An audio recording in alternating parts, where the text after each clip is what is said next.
Installing a Bionizer pod. It is the same process to install both the Bionizer anode pod and the Eco Oxidizer oxypod.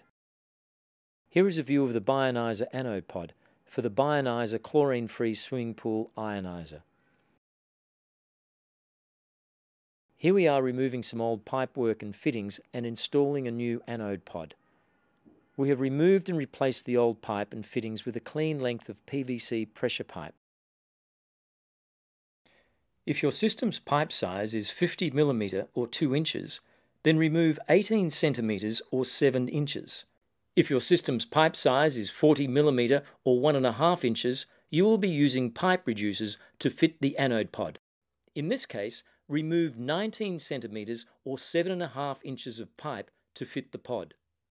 Remove any plastic debris from the ends and place the barrel union ring onto each end of the pipe as shown, before commencing to glue the barrel unions into place onto each end of the pipe.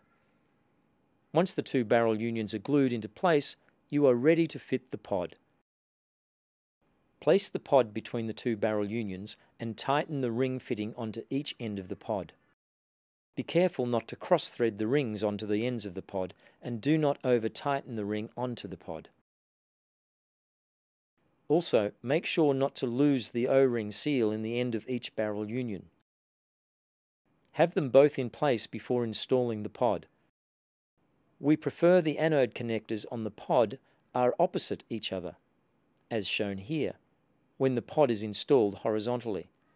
If the pod is installed vertically on the pipe, this arrangement is ignored. Now connect the anode lead from the Bionizer as shown. It doesn't matter what fitting attaches to either connector.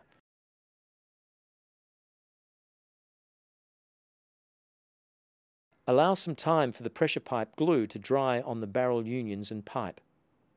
Then switch the pump on to get the water flowing through the system to check for any leaks. You may note we have glued pipe size reducers into the barrel unions to allow the 1.5 inch size pipe to fit the 2 inch size barrel unions. There is no requirements for these reducing bushes if you have 2 inch size pipe work. That is how to fit our anode or oxypods. When the time comes to change a pod, simply unscrew the barrel unions from the old pod by unscrewing the rings holding the pod in position. Fit the new pod, tighten the rings, test for leaks, and don't forget to recycle the old pod.